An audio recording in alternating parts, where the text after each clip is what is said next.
இன்னைக்கு இந்தியால 2 பேர் அது மாதிரி செய்யறாங்கன்னா, ஒண்ணு ஸ்டாலின் அவர்கள், இன்னொன்னு விஜயகாந்த்.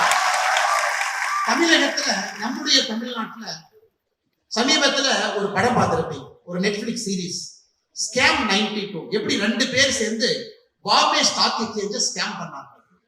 இன்னைக்கு இந்தியால 2 பேர் அது மாதிரி செய்யறாங்கன்னா, ஒண்ணு ஸ்டாலின் அவர்கள், இன்னொன்னு விஜயகாந்த். தமிழகத்துல, நம்முடைய தமிழ்நாட்டுல இந்து கோவில்களை TNHRNC நிர்வாகம் செய்யறாங்க. ஒரு அரசு நிர்வாகம் செய்யறாங்க.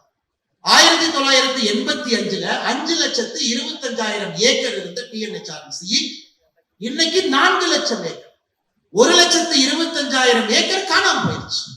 1985க்கு பிறகு 40 ஆண்டுகள்ல தமிழ்நாட்டினுடைய இந்து அறநிலைத்துறை நடத்தக்கூடிய கோவில்கள் 46,000 கோவில், 46,000 temples managed by TNHRNC.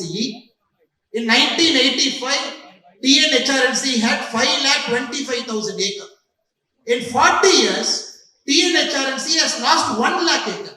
Right now, we have 4 lakh acre. Tamil Nadu அரசு இந்த 1,25,000 ஏக்கர் எங்கே போச்சுன்னு கண்டுபிடிக்க முடியல. தமிழ்நாடு அரசு சார்பா இந்த ஐயப்பன் மீட்டிங்க்கு எங்களுடைய அறநிலைத்துறை அமைச்சர் சேகர் பாபு வந்திருக்கார். அவர் என்ன கேட்கிறாருன்னா, ஒரு 5 ஏக்கர் மட்டும் எங்களுக்கு கொடுங்க, பந்தளத்துல கொடுங்க கேட்கிறாங்க. ஆச்சரியம் என்னன்னா, தமிழ்நாட்டுல 1,25,000 ஏக்கர் காணோம். 20ஆம் தேதி செப்டம்பர் இங்க குளோபல் ஐயப்பா கான்பரன்ஸுக்கு வந்து தமிழ்நாட்டினுடைய அமைச்சர் இங்க என்ன கேட்கிறாருன்னா, ஒரு 5 ஏக்கர் தமிழ்நாட்டு கொடுங்க, இங்க நான் கட்டிக்கிறேன். ஏன் அதிகம் திருடவா? அந்த 1,25,000 ஏக்கரோடு கேரள மாநிலம் உங்களுடைய சொத்து 5 ஏக்கரையும் திருடவா?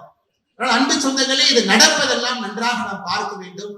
நம்மை ஏமாற்றுவதற்காக மட்டுமே ஒரு கூட்டம் ஒன்றாக இணைந்து நடத்தி கொண்டிருக்கின்றார்.